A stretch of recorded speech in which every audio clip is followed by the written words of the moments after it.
কসবাকাণ্ডের প্রতিবাদে অভয়া মঞ্চের ডাকে মিছিল গড়িয়াহাট থেকে শুরু হয় রাসবিহারীর আগেই অর্থাৎ লেক মলের কাছেই পুলিশ মাঝপথেই আটকে দেয় এবং পুলিশ বলে যে তাদের কাছে এই মিছিলের জন্য কোনো অনুমতি নেই।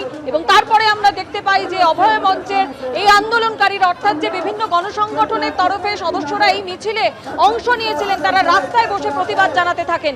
এই মুহূর্তের পরিস্থিতি সম্পর্কে জানতে সরাসরি কথা বলবো আমাদের প্রতিনিধি ঐশী মুখোপাধ্যায়ের সঙ্গে।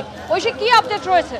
দেখো স্বর্ণালী, 2 ঘন্টারও বেশি সময় ধরে কিন্তু ব্যারিকেড দিয়ে আটকে রাখা হয়েছিল অভয়া মঞ্চ এবং তারই সঙ্গে যে গণসংগঠনরা মিলিতভাবে যে মিছিলের ডাক দিয়েছিলেন আজকে সেই মশাল মিছিলকে তুমি দেখতে পাচ্ছ। যেই রাসবিহারী অ্যাভিনিউ সেই অ্যাভিনিউ কিন্তু এই ব্যারিকেড দিয়ে পুলিশ দড়ি বেঁধে এবং তারই সঙ্গে বিশাল বাহিনী দিয়ে আটকে রেখেছিল। এখন 2 ঘন্টা পরে প্রাকৃতিক দুর্যোগ এবং তার সাথে সাথে এত মানুষ যানজটের সৃষ্টি হয়েছে এরকম একটি অজুহাত দেখিয়ে পুলিশ কিন্তু সেই বক্তব্য রেখে তারা তাদের সেই ব্যারিকেড কিন্তু সরিয়ে নিলেন।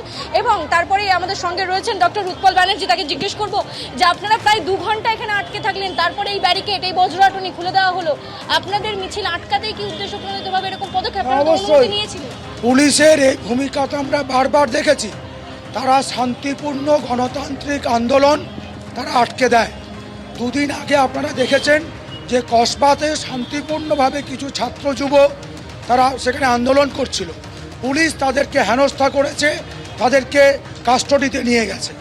এইভাবে প্রতিটি জায়গায় যেখানে আরজিকরের অভয়ার ঘটনার পর পুলিশের বিরুদ্ধে অভিযোগ উঠেছিল তারা দুষ্কৃতীদের আড়াল করছে, তারা প্রমাণ লোপাট করছে, তারা ডাক্তারকে ফিঙ্গারপ্রিন্ট এক্সপার্ট সাজাচ্ছে, তারা হচ্ছে যে নির্যাতিতার ঘরে টাকা পৌঁছে দেওয়ার চেষ্টা করছে। পূর্ব ঘোষিত কর্মসূচি ছিল, এতগুলো সংগঠনের আপনারা চিঠি দিয়েছিলেন আগে, আপনারা বলছেন অনুমতি ছিল, তাও কি কারণে আটকে দেওয়া? আমরা মেল করেছিলাম, তারা আমাদেরকে ফোন করেছিলেন, তারা বলেছিলেন যে শান্তিপূর্ণ মিছিল করতে কোথাও কোনো বাধা নেই। আপনারা দেখেছেন আমরা 1 বছরের মতো মিছিল করছি, কোথাও কোনো অশান্তি করিনি। আজও গড়িয়াহাট থেকে শান্তিপূর্ণভাবে আসছিলাম হাতে মশাল হাতে নিয়ে, হঠাৎ এই লেক মলের সামনে মিছিলকে আটকে দেওয়া হলো। এখানেও আমরা শান্তিপ্রিয় গণতান্ত্রিক মানুষ, আমরা আইন মেনে আন্দোলন করতে চাই। পুলিশের কাছে আমরা আবেদন করেছিলাম শান্তিপূর্ণ মিছিল করা আমাদের সাংবিধানিক অধিকার, আপনার দায়িত্ব আমাদের এই সাংবিধানিক অধিকারটা যাতে রক্ষিত হয় সেটার ব্যবস্থা করা।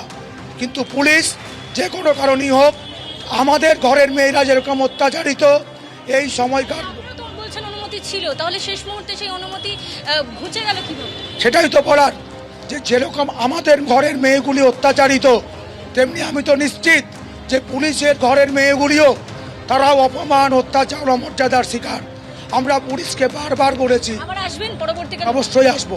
পুলিশ কোনো একটা রাজনৈতিক প্রশাসনিক চাপের কাছে অনিচ্ছা সত্ত্বেও মাথা নত করছে বলে আমাদের মনে হয়। আমরা আন্দোলনে থাকবো। দেখাতে বলবো দিব্যেন্দু সিংহকে সেই ছবিটা রাসবিহারী অ্যাভিনিউতে এতক্ষণ পর্যন্ত 2 ঘন্টা যাবৎ যে ব্যারিকেড দিয়ে দড়ি বেঁধে যেভাবে প্রিজন ভ্যান দিয়ে আটকে রাখা হয়েছিল এই আন্দোলনকারীরা যারা এসেছিলেন এখানে বিভিন্ন গণসংগঠনের পক্ষ থেকে, অভয়া মঞ্চ, joint platform of doctors, West Bengal junior doctors front, অর্থাৎ বিভিন্ন গণসংগঠন যারা অভয়ার মৃত্যুতে যেভাবে রাস্তায় নেমেছিল সেভাবে আজকে ডাক দেওয়া হয়েছিল মিছিলের, এবং সেই মিছিলে কিন্তু ব্যারিকেড দিয়ে পুলিশ আটকে দিয়েছিল।